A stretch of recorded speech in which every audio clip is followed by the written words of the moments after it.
Саламатсыздар ма балалар? Бүгінгі өтетін тақырыбымыз шамалар мен амалдар орындау. Біз алдында өтіп кеттік. Центнер, метр, дециметр деген шамаларды. Енді қарайық. Балалар, біз мынаны міндетті түрде жаттап алуымыз керек. Осыны жаттап алсақ, бізге ары қарай осы шамалармен шығарылатын есептер өте оңай болады. Мынаны біз міндетті түрде жаттап алуымыз керекпіз. Осы ережені. Енді бүгін өтетін тақырыбымыз шамалар мен амалдар орындау тақырыбы. Біз сіздерге мен мына есепті түсіндіріп кетейін. Номер 3-ші тапсырма. 3-ші тапсырмада мана айтып кеттім, мана ережені жаттап алса оңай болады деп. 1 дециметрде неше сантиметр бар? Соны жазамыз. Мінекей. 1 дециметрде 10 сантиметр бар. 1 дециметрде 10 сантиметр бар. Енді мына жерде қарайық. 2 дециметр, 2 сантиметр, неше сантиметрге тең дейді сіздерге айтады. Енді біз оны табу үшін, мына жерде біз дециметрді сантиметрге айналдыруымыз керекпіз. Мысалы, қарайықшы.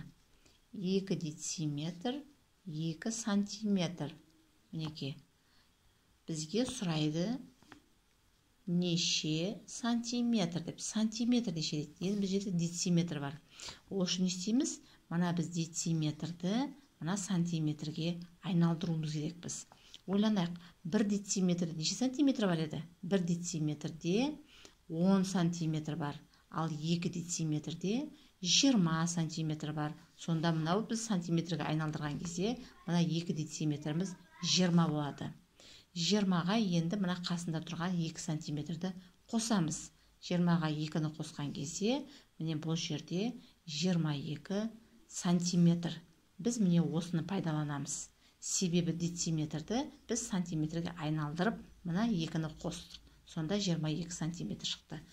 Енді жазамыз біздің жерге, сонда 22 сантиметр деп. Мыналарды дәл осылай орындаймыз. Дециметрді біз сонда сантиметрге айналдырамыз мынаны. Сосын қасындағы 4-ті қосып жіберсек, сонда мына жерде сан шығады. Қарайық. 4 дециметр. 4 дециметр дегеніміз ол 40 сантиметр. 1 дециметрде 10 болса, 4 дециметрде 40 сантиметр бар. Енді 40 сантиметрге 8-ді қосамыз, сонда 48. Енді мына жерде тапсырманы қарайық. Номер 4-те тапсырма. Бұл да қызықты тапсырма. Жазайын. 1 дециметр, 2 сантиметр, азайту 8 сантиметр. Қалай орындаймыз? Қарайық. Бір жерде сол дециметрден біз сантиметрді азайта алмаймыз. Себебі бұның өлшем бірлігі басқа. Егерде сантиметр мен сантиметр болса, азайту бізге болады. Бұл жерде дециметр бар және сантиметр бар. Сондықтан мына дециметрді біз сантиметрге айналдыруымыз керекпіз. Ол үшін істейміз. 1 дециметр дегеніміз, ол неше сантиметр? Мана айтып кеттім, 1 дециметр дегеніміз, ол 10 сантиметр. Сонда бұл 10 дейік. Мына 10 болса, 10-ға қасындағы енді 2 сантиметрді қосып жібереміз. 10-ға 2-ні қосқанда неше болады?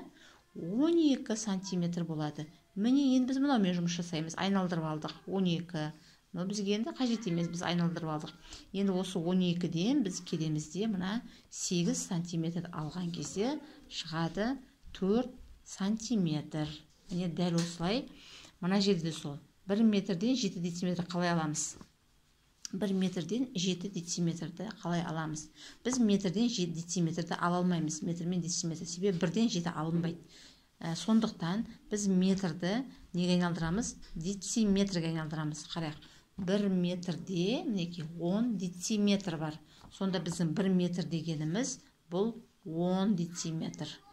10 дециметр. Енді азайтуға болады. Мына 10-нан 7-ні азайтамыз. Сонда мына жерде 3 дециметр шығады екен. Міне, қалған есептерді де дәл осылай орындаймыз. Орындайтын есебіміз номері 3 және номері 4.